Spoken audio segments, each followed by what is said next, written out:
If you want to kill fear, you must go to its source, your mind. Because fear doesn't start in the world. It starts in your thoughts, in the silent, invisible stories you repeat to yourself. Stories of inadequacy, of danger, of what might go wrong. Stories that play on a loop, shaping your reality without you even realizing it. And here's the truth. If you don't train your thoughts, they will train you.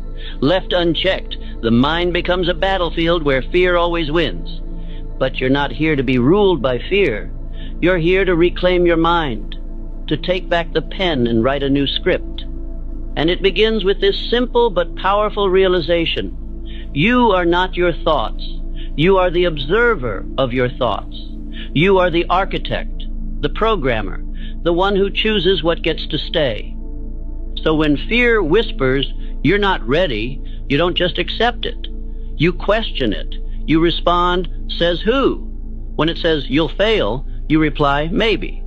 But I'll learn. You flip the script. You disrupt the pattern. Because every thought is a seed, and what you water grows. If you water fear, you'll harvest hesitation. But if you water courage, if you flood your mind with powerful, intentional, disciplined thoughts, then boldness becomes your default.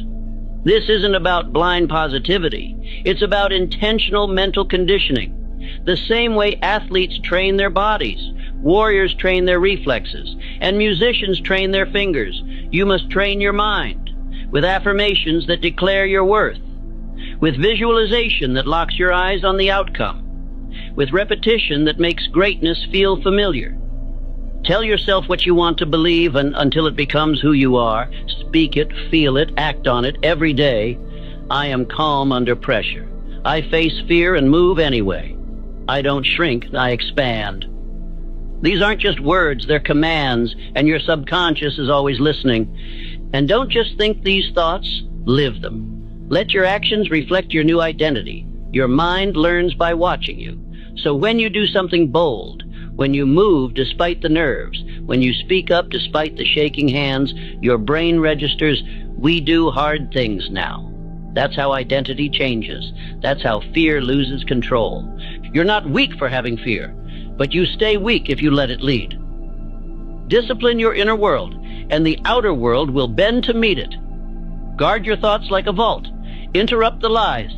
Install the truth. And remember that you always have a choice. Fear may visit, but it doesn't get to stay unless you open the door. Train your mind, or be trained by fear. The choice is always yours. What if fear wasn't a stop sign, but a signal?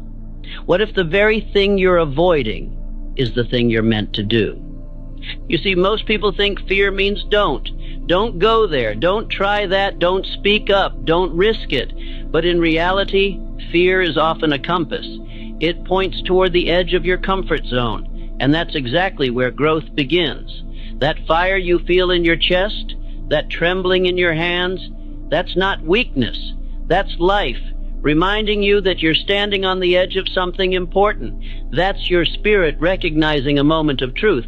Because the things that scare you the most are usually the things that will grow you the most.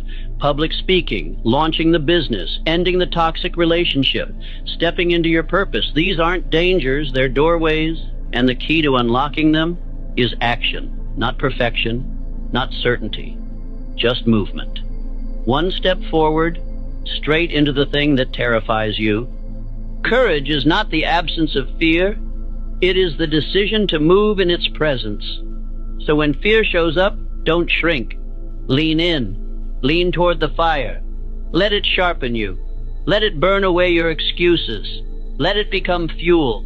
That resistance you feel, it means you're getting close to something real, close to your calling, close to your next level. And let me tell you something most people won't. The fear never fully disappears. Not for the brave, not for the successful, not for the legends. The fear is still there, but they've made peace with it. They've learned to walk with it, to keep going, even while shaking. That's what makes them fearless. Not that they feel nothing, but that they refuse to be owned by it. So the next time fear shows up, say, "Thank you, I see you, but I'm not stopping."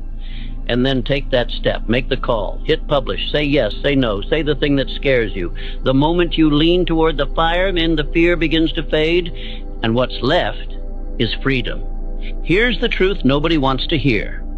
You will not become fearless by waiting to feel brave. You don't kill fear with feelings. You kill fear with discipline. Motivation comes and goes. It's a spark, quick, loud, exciting, but short-lived. Discipline, on the other hand, is the steady flame. It's the engine behind every fearless life. Because when you train yourself to act, not when you feel like it,